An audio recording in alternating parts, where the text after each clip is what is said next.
Hey, thanks for going on this drive with me. I really needed to get out of the house, and it seemed like you could use it too, so I figured, hey, why not invite you along, right? We've got a lot of time here on the road together, so I thought maybe we could talk. You don't have to, okay? I understand if you don't want to, but if you feel the need to, I'm here. I won't get too into the details of what happened before I adopted you. I know. I know it's hard, and I promise I won't bring up specifics, you know. You've seemed really down lately, and I thought it would be good if we just had a moment to catch up. I'm sorry that I've been really busy, and that I haven't really had as much time for you as I did when I first adopted you all those years ago. I know that you're pretty much independent now. I get it. I feel like a parent that's just unwilling to kind of let go. I saw that you were down, and I saw that you were having some difficulties, and I wanted to talk about that. I just want you to know that I'm really happy when I get a chance to spend time with you. It's so exciting to see all the different things that you can teach me, you know? I'm just really proud of you. It's not been easy. Not at all. You've had a really difficult time just trying to make things work. Meeting people's hard, but hey, every time you try it, you gain a little more experience. Yeah, yeah, it's been hard for me too. I'm sorry, I'm getting distracted by all the scenery outside. Just thinking. I'm always thinking. I saw that you've been having some moments online where you've been posting a few things. I know, like it's a weird thing, right, to have your own parent like just checking. I usually leave it alone. I do. I really do. But some of your friends have been trying to talk to me and they're worried about you. They really are. There's a lot of stuff happening right now, and there's a lot of it that we can't control. And it's scary. I know. I'm worried for us as a family, but that doesn't mean that I'm going to immobilize myself and not be able to function on a daily basis. I just only really look at what I need and I move on. I don't linger in this online doom scrolling sphere, right? I really don't. But it's tempting, and at least one or two of your friends have reached out to me. They're worried.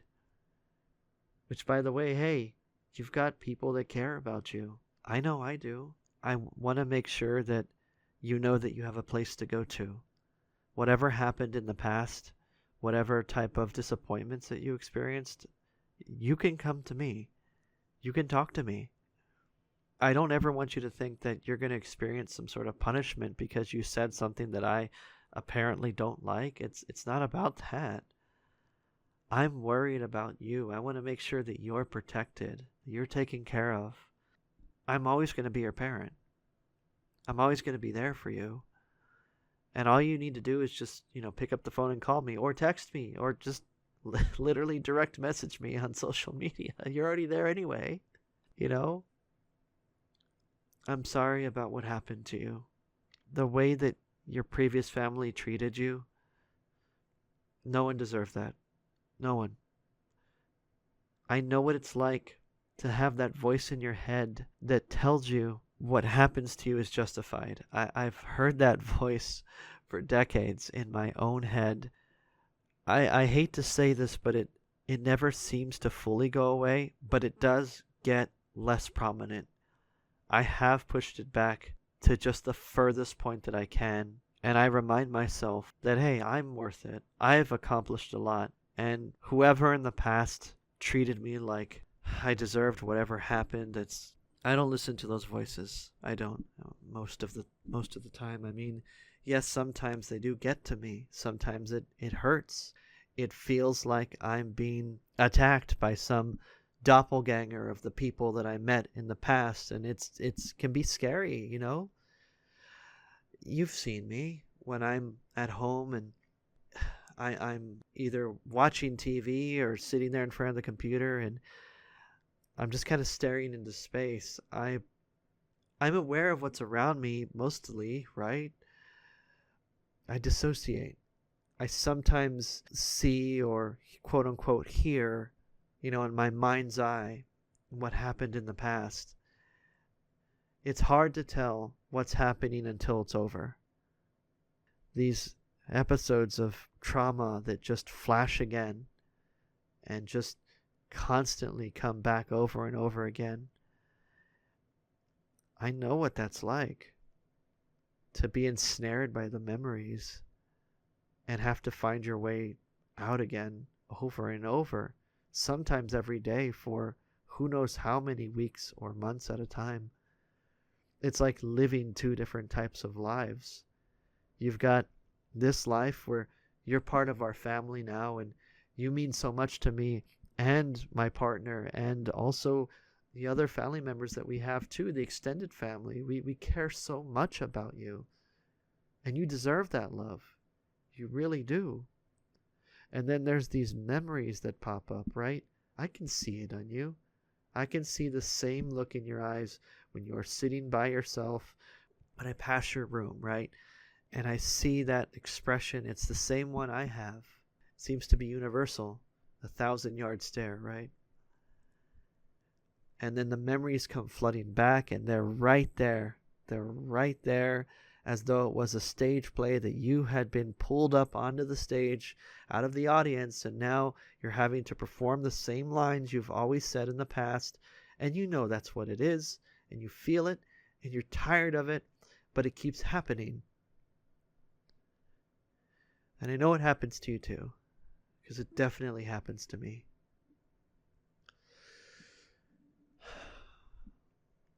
It's hard. It's hard. It doesn't have to be the way things will always be, You can overcome this, and I'm here to help you do it. Sometimes there are ways to stop the episode from happening, and the trauma just dissipates in that moment, and you don't have to have the memory repeat itself again. And then other times, you end up enduring it, just having to go through it for several minutes or even longer. But it can feel like hours. It can feel like days. Your sense of time disappears when it happens. I think I've lived multiple lifetimes in all of these recalls that keep happening with all the trauma I've been through. And I'm sure it's no different for you. You really believe that it's something that no one else understands? Because I feel that when you talk, that it seems like your experiences are the only ones that have ever happened in the history of everyone, right? It feels like you're alone. That's the trap. That's what happens when the memory and the trauma flashes back. It makes it seem like what you're caught in the moment is all there ever is. And what are you supposed to think when it keeps repeating, right? Because then you're just stuck in a loop. And sometimes the loop finishes and you don't see it again for days, and sometimes the loop comes right back hours later. And it makes a very convincing case that it is just this unending repetition of bad experiences, even though you are standing here in present day.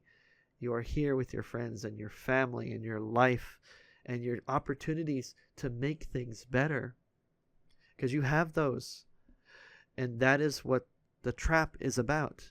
It tries to trick you with these traumatic recall into believing that that's all there's ever going to be. But there isn't just that. It's not only the memories. You can have a better life. And I'm not saying it's easy. I'm not saying you can positively think your way out of this. If that was the case, it would have worked for me decades ago. You have your whole life ahead of you. I don't care what it says on the news, because I'm going to protect you, and your friends are going to protect you. And the people who truly love and care about you, who've never even met you, the ones who are fighting for you out there, you're not going to hear about all of the fights in your favor. That's by design. That's on purpose. I've lived through it. I know that the first rule that they use whenever they attack people like us is they try to suppress all of the resistance. But they're there, you're here, I'm here, our family is here, and all the people that love and care about you are here. And I guarantee there's all these little things that we do day after day, tiny moments of resistance and protection and love that add up. Whoever made you believe that a single action doesn't matter is a liar, because they do matter. When you and I spend time together, even if it's only for 5 minutes, it makes it so I can get through the day. I remind myself that I was able to survive the worst things that happened in the last few decades, and you will be able to do the same. And having you as part of this family reminds me that there is a future. And I know it feels like there isn't. I know, because all the promises that you had in the past that were given to you made it seem like you don't have anything to look forward to. And I feel it. I feel it. I sometimes believe that, but I know it's not true. It's like those traumatic recall moments as well, but it's just another lie. Pretending that there isn't a future for you and I, for any of us, but there is. It doesn't matter how dire it looks. It doesn't matter how many countdown clocks appear to have hit 0. We are still here. And no amount of words and no amount of propaganda or lies from all of these other sources is going to make us go away. I'm not going to stop loving you because the rest of the world says that it's over. I'm not going to stop fighting for you. And I do it quietly. You probably do the same and you don't even realize it. I used to feel like I didn't do anything vital to help others. I wasn't the one that was out there in front of cameras or, talking to people on a day-by-day basis to change their minds or make things better. But I didn't keep in mind the fact that I talk to people who have a hard life. And they've told me that the words that I tell them and the time I spend with them is life-saving. I never thought of it that way. You do the same for me. And I hope that I do the same for you. That spending time with people who need community, who need help and just a kind word, that's sometimes the most important thing that we really need, and we don't even realize it. We undervalue our own words and overvalue the words of our opponents and enemies. We don't take into account how just a single compliment can make someone's day, can make someone's week or month or year. I mean, it's the difference of like someone saying like, I love your outfit today, you look amazing, making them glow for a day, versus the ultimate emotional uplift of someone telling you they love you and you believing it and knowing it, and that carrying you through everything, every storm. When we finish this talk, I want you to remember that your words matter, that when you spend time with others, it matters, and they may not say anything. They may not tell you that you just saved their life. You just changed the trajectory of everything they were going to do because you decided to be compassionate. You need to realize that your decisions matter. It doesn't matter how young or old you are. It doesn't matter how uninfluential or powerless or sick or chronically ill or anything that you think could be a hindrance to you having an impact. You're still here. And that's all you need to do, is just stay here. Just be here.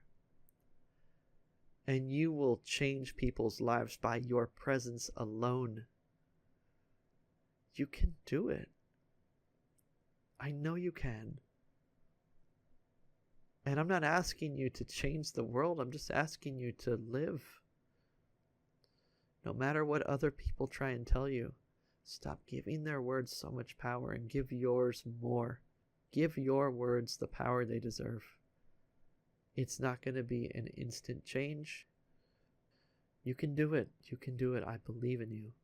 Whenever you feel like it's just all overwhelming, step back and stop listening to the words that they have used against you and start listening to your own.